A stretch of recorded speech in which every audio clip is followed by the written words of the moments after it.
What's up, everybody? Welcome in another episode of the Celtics Talk podcast here on the NBC Sports Boston podcast network. It's the continuation of CBA week, and this time we got ESPN's front office insider Bobby Marks alongside, trying to build off what we talked about with Ryan Bernardoni earlier in the week, just the tough decisions the Celtics have coming up, the landscape of the NBA changing with this new agreement, some of the tougher decisions they have. I think Bobby falls into the Brad Stevens kind of way of looking at all this and is displaying the right amount of patience. We're going to get to that in a second. We're taping this on Monday morning. Sam Cassell reportedly going to take a assistant job with the Celtics. And if you could have asked me what the perfect profile for someone to join the Celtics bench would be, I think Sam Cassell checks a whole lot of the boxes. You start with his playing experience, 3-time NBA champ, knows what it takes to win a banner here in Boston, being part of that 2008 team to raise banner 17, knows what it takes in big moments. I think we all know his trademark celebration. I think there's a lot from Sam's playing experience that can rub off on Jason Tatum and Jaylen Brown. That's the other thing I like. He has this sort of reputation as being hard on those guys. He can be a little bit of the bad cop to Joe's good cop and try to push those players. We've seen him do it with Kawhi and Paul George out in LA. We've seen him do it with James Harden and Joel Embiid and Tyrese Maxey in Philadelphia. I think there's a real opportunity here for him to look at those guys and know how much potential they have. Think back to when KG was in Minnesota. He would always say his whole outlook on the NBA and the player that he could be changed when Sam Cassell got there and pushed him in that way. And so look, Sam Cassell could have been a head coach in this league. He's still waiting for that opportunity after 14 years as an assistant. I think the Celtics are getting just about the most perfect piece that they could fit into that seat next to Joe Mazzulla, a chance for him to be a sounding board, having been through it with Doc Rivers at multiple stops, having won championships again. This is a guy that is not going to be overwhelmed by the role he will play on that coaching staff. Interested to see exactly how that snowballs as well. Do the Celtics add a Steven Silas? Do they continue to tinker with that bench? Because I do expect a lot of those positions will open up, especially as Ime is hinting down in Houston that he'd like to get more of his former staff down there with the Rockets. But like I said, this week, a lot about the CBA, a lot about what comes next, and if we should be freaking out about what comes next for the Boston Celtics. Let's get into it. Here's our chat with Bobby Marks. All right, Bobby, I'd much rather be talking to you about, Celtics and how they fared in games 1 and 2 of the NBA Finals, but it was not meant to be, as the Miami Heat continue to somehow go from a very sporadic offense to the greatest three-point shooting offense in playoff history.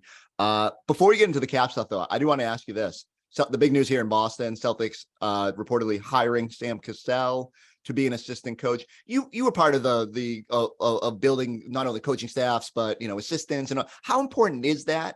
And how important can someone like Cassell be based on his NBA experience? I think it's huge. I think that was probably the big thing as far as what Brad Stevens and that ownership group were going to do. As far as this year was an uneven year, as you know, as far as it was just basically based on what happened in the right before training camp, and you had Damon leave in the middle of the year, and now you go out and your goal is to surround Joe with the best staff he can have, whether from player development or veterans. And Sam is certainly a great first step, certainly a person who's interviewed for jobs, high level player. I'm dating back to the 90s. I had him as a player in 97, I believe. And it's crucial. I think the big thing too is that what Joe, doesn't want to feel is people who are threats to his job. I think that's always the case. I don't think that's the case with Sam here. I think it's just basically how the situation evolved in Philadelphia with Nick Nurse coming on. Certainly Doc Rivers is not out there with a job right now. And he's probably the best, assistant coach that is on the open market that has head coaching candidacy. So it's big. You have to have it just to use the veterans as a sponge, whether it be former players or people who've been in the business for a long time like Sam has. But it's a great first step. I always say, when Monty got hired in Detroit, there's no salary cap when it comes to how you fill out your basketball operations department, right? Like a little different situation, but You can have as many as you want. There's no cap there. It's certainly your budget can be expanded, but I think it's a great first step as far as what they're trying to do. Do you ever have any in your situation in New Jersey? Do you ever have guys that like players that you were just like, man, we need someone who can motivate them, that can sort of be that bad cop? Because a little bit of from the outside for me feels like, Joe showed himself to be very much a player's coach, never trashed the players in the media. Do you need someone in that locker room who can sort of look at them and be like, look, I've been on that stage. You need to up your level of play. Can that motivate guys? I think you need like a good cop, bad cop. Yeah. Person here. I mean, the years that we went to the finals, those 2 years, with Byron Scott as our head coach, we had Eddie Jordan, who was, basically a head coach in waiting, and then certainly Michael Corrin and Lawrence Frank. But it was more of an extension of our bench when I looked at Donnie Marshall, Anthony Johnson, guys who really didn't play much, but were really kind of that they were an extension of the coaching staff. Coaching staffs back then were a lot smaller than they are right now. But I do think you have to have, you can't have three assistant coaches with the same type of personality, right? Like that's just not going to work. And I think Sam, he'll call you out. Certainly. I think you can serve as that in between the head coach and certainly the players here. And so, as I said, you do need that good cop, bad cop there. And I think they certainly have that. All right, let's turn it to the other Celtics pressing issue this offseason, and that's just kind of navigating this new cap. I want to just start high level. Like when you, and it's wild to me that talking to Brad Stevens the other day, and he's like, still only 99.9% of this thing is out there. We're still figuring out, like, is that unique? And like, given some of the, what seems like punitive penalties of this thing moving forward, like how weird of an offseason is this for teams, especially teams like the Celtics that, have built one way sort of to spend money and get to that championship level, and now have to kind of examine the ability to spend?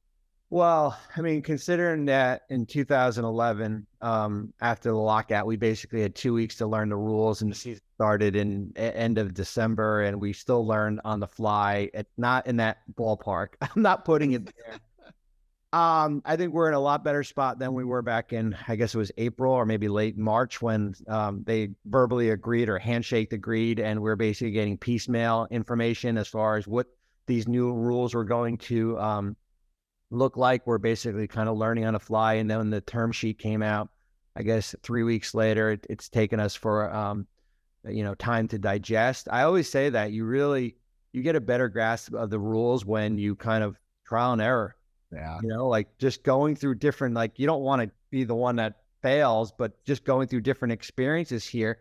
It's an extension. I always say it's an extension of basically the current CBA here, but now we're keeping, like 2011 was totally different. 2011, we were on strike, and we basically ripped up the prior CBA, and we basically put a new one in. Since then, it's basically been like layers, right? And so it's been like, here we go. Our chapters 50 to 60 are this new CBA here. But it's very much different than 2017. 2017 was basically like Supermax, right? Like different rules of Supermax, different extension rules. Here, we basically have tweaked things, and we've essentially, I don't want to call it a hard cap. It's not a hard cap, but man, it makes front offices, when it comes to roster building, like the theory of going all in right now, like the theory of going all in and trading 4 first-round picks or 3 first-round picks and unprotected picks, similar to what Brooklyn did with Harden in January 2020, like that is going to be hard to exist here. Like it really is, like just based on like how these rules are. And we're going to get a little bit of a grace period this offseason leading for this year. Like, the harsh restrictions are not going to come into place in 2024. Like the league basically said, like, you go ahead, you get your house in order, right? Like you can go out and get your house in order. There's still going to be some, for the Celtics standpoint, like, you're not going to have your $5 million tax mid-level, right? Like that's just, so what happened was that's the number that you used to sign Danilo Gallinari last year too. It's shrinking, right? It was at 6.5. Now it's going down to 5. So it's not the end of the world, considering where the veteran minimum exception is, right? The vet minimum is like 3.1, 3.2. So there's not a, everyone was saying like Russell Westbrook and for the Clippers, for example, like, oh, the Clippers can't keep him. They don't tax ML. Well, Westbrook's number is like 3.8 compared to 5. So when you made $350 million in your career, like end of the world. So for Boston's perspective, yeah, you don't have your tax mid-level in there. I mean, I look at Gallinari as kind of your guy, right? Because you play this year, likelihood he's going to opt in. The trade rules are a little bit different here. You know, instead of 125% in salary, you can take back it's 110, so it shrinks a little bit. You know, certain things where you go out and Kevin Love got bought out of his contract, let's say in Cleveland this past year, you wouldn't be able to go out and sign him because the salary is more than the non-tax, which is 12.2. So there are certain little nuances here. First and second level apron teams are kind of the same. So first level apron team is like $7 million over the luxury tax. Second apron is another 10. 2024 will be a bear. That is going to be the teeth of it. And like, as we say, like you can build rosters with and when you have two guys making $45 million, let's say, like what potentially could happen with Brown and Tatum here. But what happens is, you better make sure you have all your draft picks. Okay?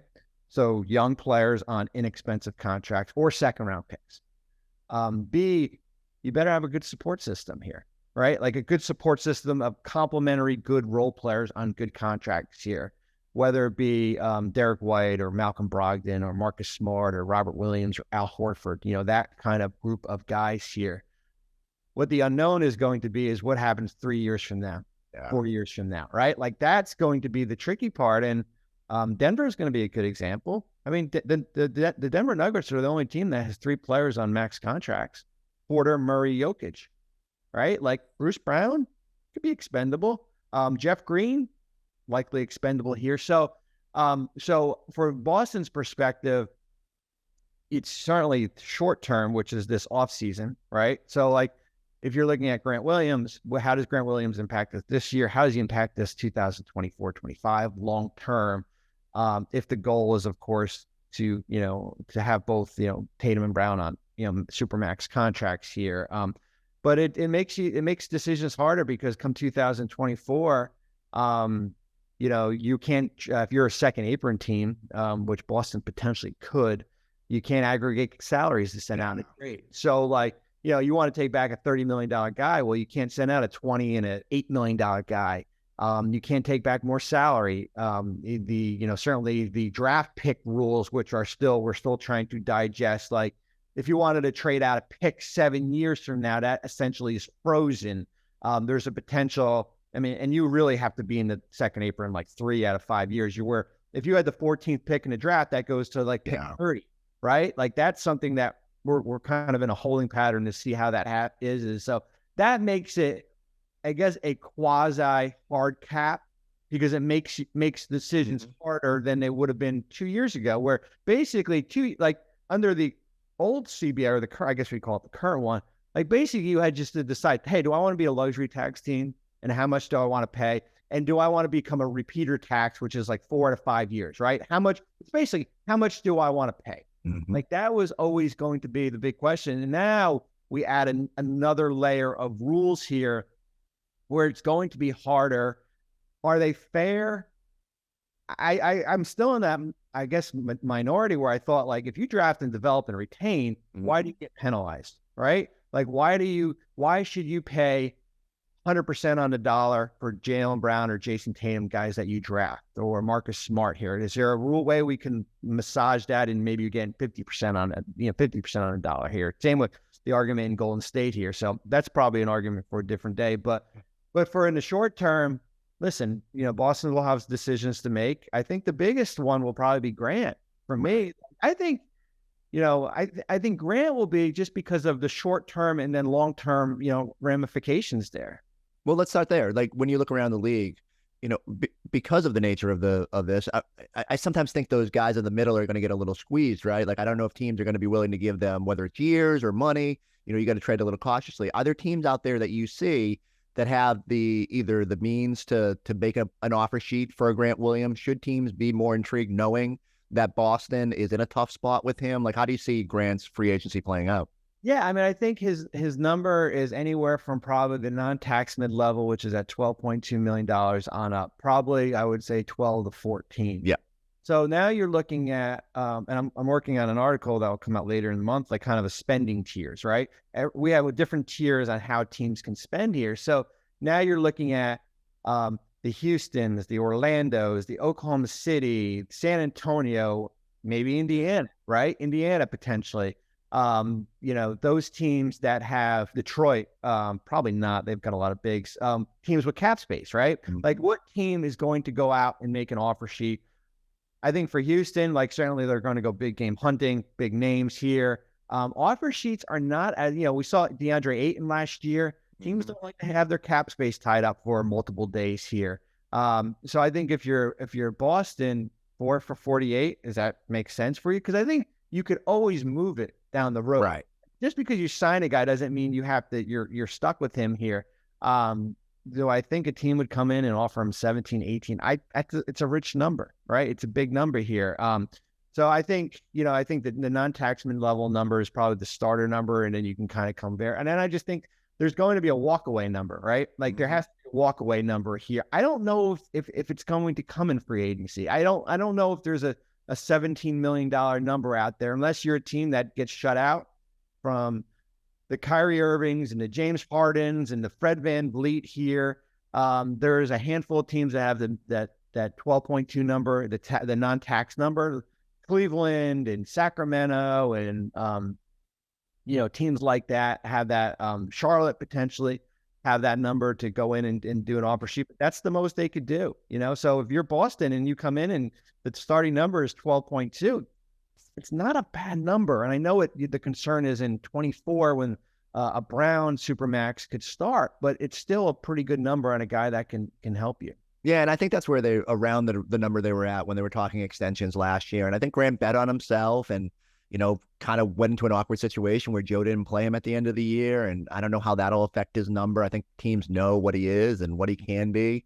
I think as we see Al Horford get older, there's a potential that, there might be starter minutes for Grant moving forward. And that's a good number to have your fifth starter on. So I do think the Celtics, just like you said, there's got to be a walk away number. And I don't know what it is, but you got to feel pretty good that with Robert Williams on good money, with even Derek White and Marcus Smart right now on sub 20 million, there's an ability there. I think they need to make it a priority. I hope they're stressing the Grant. They want him here because that 4 spot gets a lot more difficult if you don't shore it up.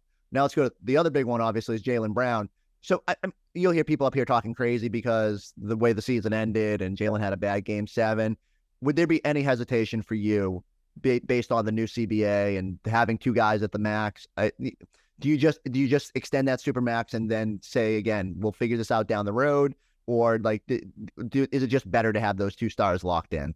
Yeah, I've been in the theory of to max him out. I know, I get it. Like what you saw Game 7, what you saw throughout some of the series here, like that's the last effect, right? Like this the world we live in. It's just the world we live in. I'm sure people in Denver right now want to trade Michael Porter Jr., right? Like he was great in the, it's just what we see and how it ends and certainly here. I think there's a couple things regarding Jaylen. It's very hard to get 2 players, whether it be him and Jason, 2 top 20 players on your roster who are 25, 26 and play a position of need. This is not DeAndre Ayton. This is not a center. Okay. The number is going to be interesting. We've been using 295. It actually could be lower. Could be 285 because of what the cap number comes in at. I would be comfortable extending him because I know that down the road, if I had to, unless something really drastic happens, I could pivot. Teams have shown they can pivot. Utah showed that they could pivot with Rudy Gobert and Donovan Mitchell. And I know people think, wait a minute, you just talked about this new CBA and how these harsh restrictions here. There's only a handful of these type players on rosters, right? Like New York doesn't have these type of players. Other teams don't have these type of players here. These $45, $50 million. So for me, I would be comfortable extending him. I think the big thing would be like we talk about the Supermax, we say 5 for 295. Well, it always doesn't have to be 295. Now that's going to be the interesting here. We've out of the Supermax players, everyone has gotten the full amount except for Rudy Gobert. Rudy was Supermax. He got the years. The years have to be a total of 6 years, right? Mm-hmm. So the remaining year and then 5 additional. That has to be, but you can massage between 30% to 35% of the cap. Now, that's a different animal here. Like that. So I was going to say, so Jaylen feels a little bit like he got a discount the last time around because he didn't get the criteria. So now I do think if you are Boston, do you even bring that up? Do you, man, then that's the thing is then it's like, does Jaylen Brown say, you know what? I'm just going to bet on myself. Yeah. And so what does bet on yourself mean? Bet on yourself means play out a year on an expiring contract and go into free agency again and have to earn all NBA again to become Supermax eligible next offseason. Bet on yourself is hoping that there's a team out there that's willing to give you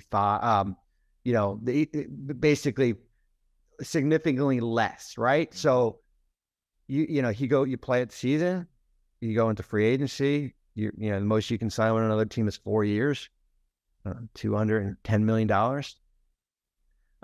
you want to get traded?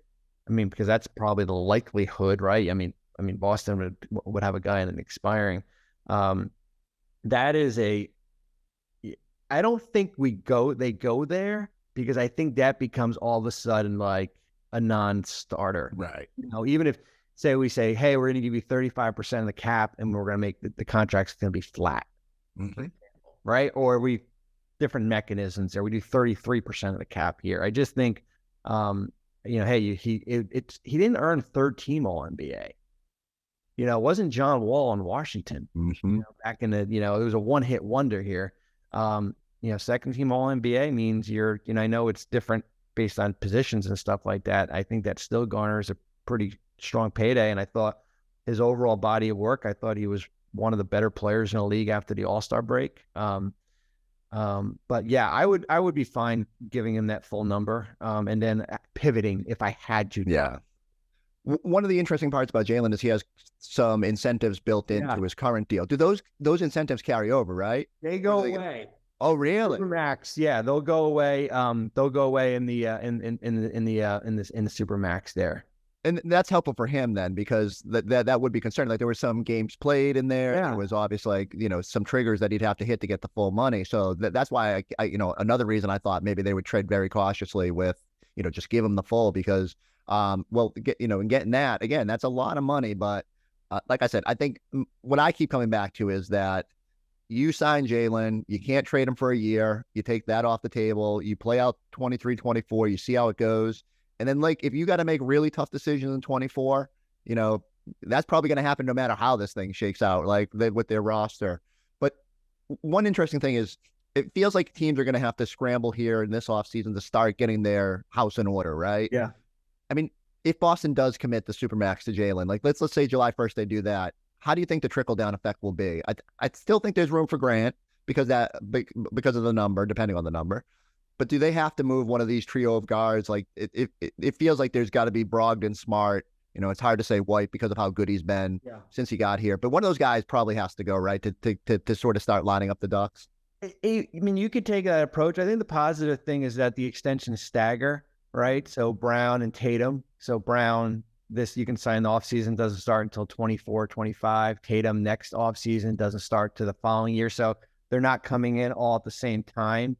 I think from a value standpoint, whether it be, Smart, Brogdon, I think Derek White will be interesting because he's extension eligible. Yeah. Later, closer to training camp and everything as far as how does a Jaylen Brown extension do when it comes to Derek White, who also. Let me pause there real quick because I think that's interesting. It's something that we all had blocked out, and now you look up and you say, oh, that's a guy they probably want to, like in Brad Stevens' 2022 way of operating. He would love to extend that immediately, get that security.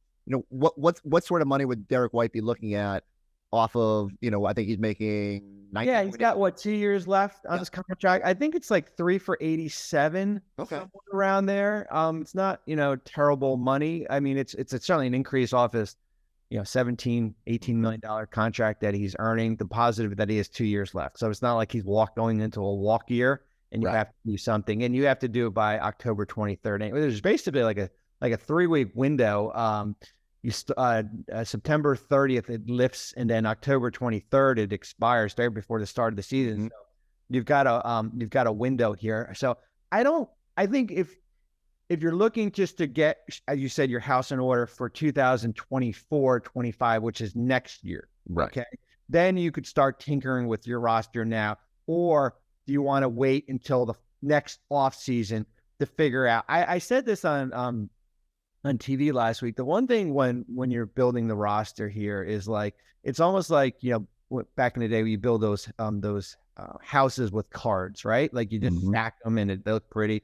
And then you pull that one, and then all of a sudden it just comes down. And that's the hard part, because you do one and you go from a second seed 57 win team to now like 50-32, right?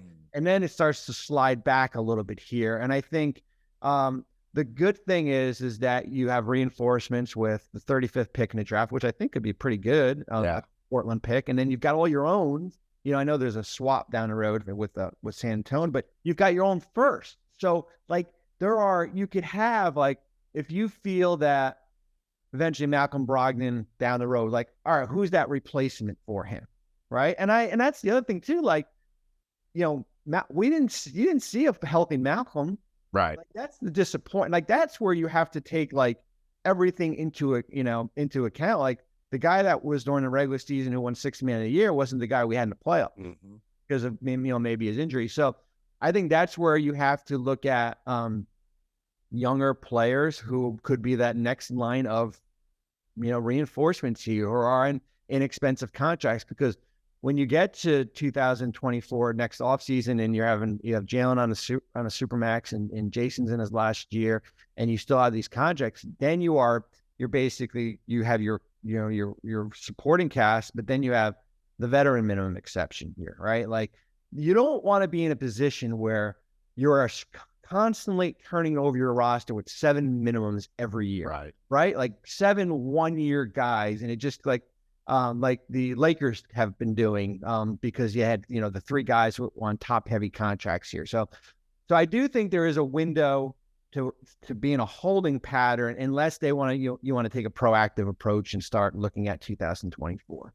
I think my only concern is that I worry that there's going to be so many teams that are looking to dump. You're thinking about Golden State. Like, there's going to be this rush. Well, if you listen to Golden State, Joe Lacob said that he'll figure it out. The rules that have no impact on them, they'll figure it out. I said, okay, good luck. Once teams start, I've been joking with people. I said, we got to start a pool. Which is going to be the first team to lose their draft pick because of the new rules, or, bump to the end of the first round and get burnt by it. And everyone says the Clippers. But like, I am fascinated to see who's the first one to just really get dangerous with this and potentially get burnt. I mean, it certainly could be Golden State, just based on Curry, Thompson, Green. The Clippers will be interesting just because of what you do with Paul George and Kawhi Leonard, who are also extension eligible this offseason, or they're entering a new building here. Minnesota is going to be fascinating because you could have Towns, Gobert, and Edwards on max contracts. They're basically like Denver light, right? Like, that's the Denver has with the 3 main guys, and then Gordon, and then KCP.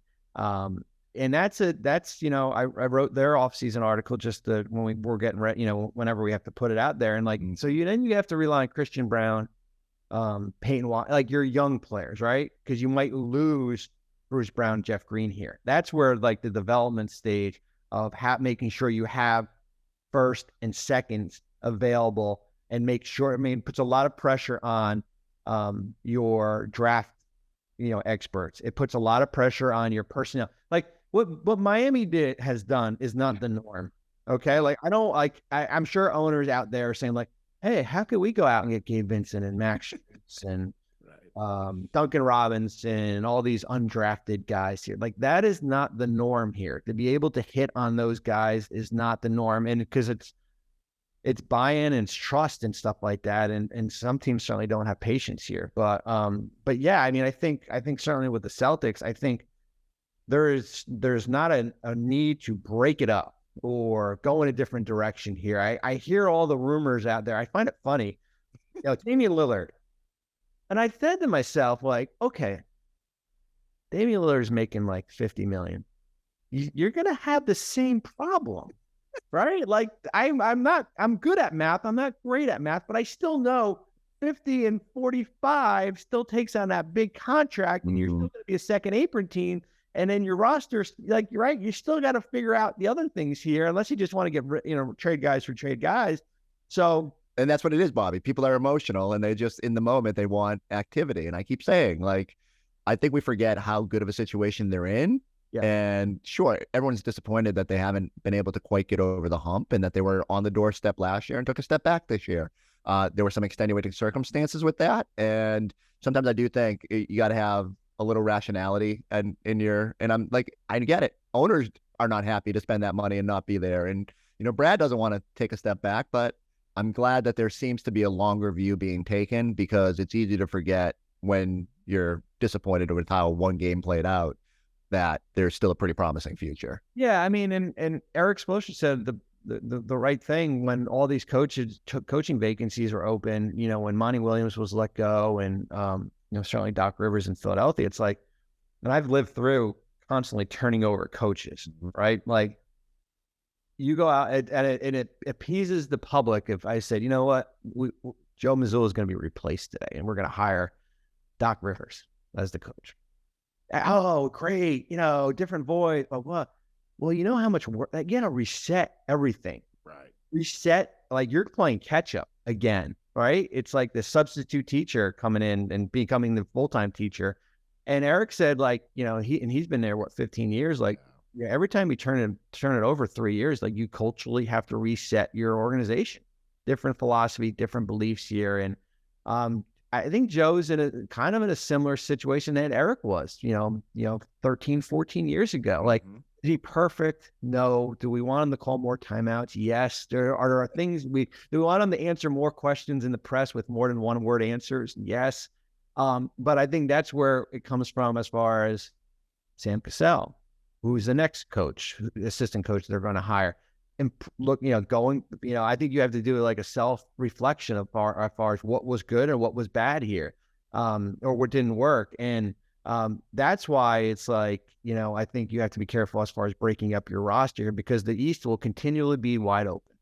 That is the reality of the situation. There's not one dominant team out there. The playoffs have shown it. And if you tweak things here and you catch a break there, you'll be back in the NBA Finals. Let's end on this. When you look at, all right, we got the Jaylen situation, we got the Grant situation. Is there something you'd like to see the Celtics do in terms of whether it's positionally, whether it's still filling out that coaching staff? I think the obvious answer up here is based on Al's age and Robert Williams' availability. Like maybe you need another big. Do you need another wing defender to take some stress off of Jaylen and Jason? Like what can they do, and like what avenues do they have beyond like minimum contracts to potentially make that happen? Yeah, I mean, I'm interested to see what happens with Peyton Pritchard, right? I mean, I think that's going to be interesting. I think that he's got value around the league. He's going into the last year of his contract. He's extension eligible. I think it's probably highly unlikely in Boston just based on where their finances are. I think he can come in and become a backup guard and, on probably a different team. So what do you turn him into, right? Is that something that they want to do, or you just ride out the year with him on an expiring and then becomes a restricted free agent? I'm interested to see where Gallinari looks. Yeah. He looks good. I mean, I wish I had his wardrobe as far as clothes and everything here. I mean, the best dressed player in the NBA. But I am interested here because I think we forget, a guy that can shoot 40% from three, can stretch the floor. I want to, Rob's, got to stay healthy, right? I mean, that's the big thing here. I'm not concerned, another year, Al Horford's a year older here. I think, certainly the durability of him, getting, wing defenders is hard in this league, as maybe 35 turns into somebody, maybe pick 35 as somebody out there that, you know, a young wing that you can help, you help develop. You've got a couple roster decisions to make with Muscala. Luke Cornett's got a non-guaranteed here. Champagne's got a non-guaranteed. So those are kind of more back end of, but you look at your rod. I mean, basically Grant and Blake are your free agents, and you got a couple two-way spots to fill. Like, there's not like you're going in there with 7 spots and you got, you know, get 6 guys on minimums here. So there's nothing wrong with continuity. If a year from now in June 2024, we're talking about Boston losing in the semifinals, I would say, well, I think we need to start talking about maybe there's a different direction as far as where this roster goes. But for me, for right now, at least, I'm not there. All right. Well, I'm putting it on the calendar. Me and you, June, like that's right. 2024. Let's rehuddle. Let's see where they're at. You know, I'm going to bug you before then, but Bobby, I know this is the craziest part of the year for you. I really appreciate you taking the time. Thank you for all your knowledge. I appreciate it. Thanks, Chris. All right. Good stuff from Bobby. I love it. You know, I don't know how he hasn't, maybe just likes the media side of it too much, but he knows what he's talking about. He knows how to build a roster. And it's interesting to see someone who's that in depth with it, having to dive into these numbers and knowing like the crazy decisions that await. As he said, though, the Celtics have a little bit of time here to figure stuff out. We'll see exactly how Brad Stevens treads and whether they just run this thing back in full and try to tinker on the fringes, or if they start making the moves to get themselves ready for the tougher situations that loom further down the road. I need everybody to go like, subscribe, check us out on the YouTube page. We'll catch you next time on the Celtics Talk podcast.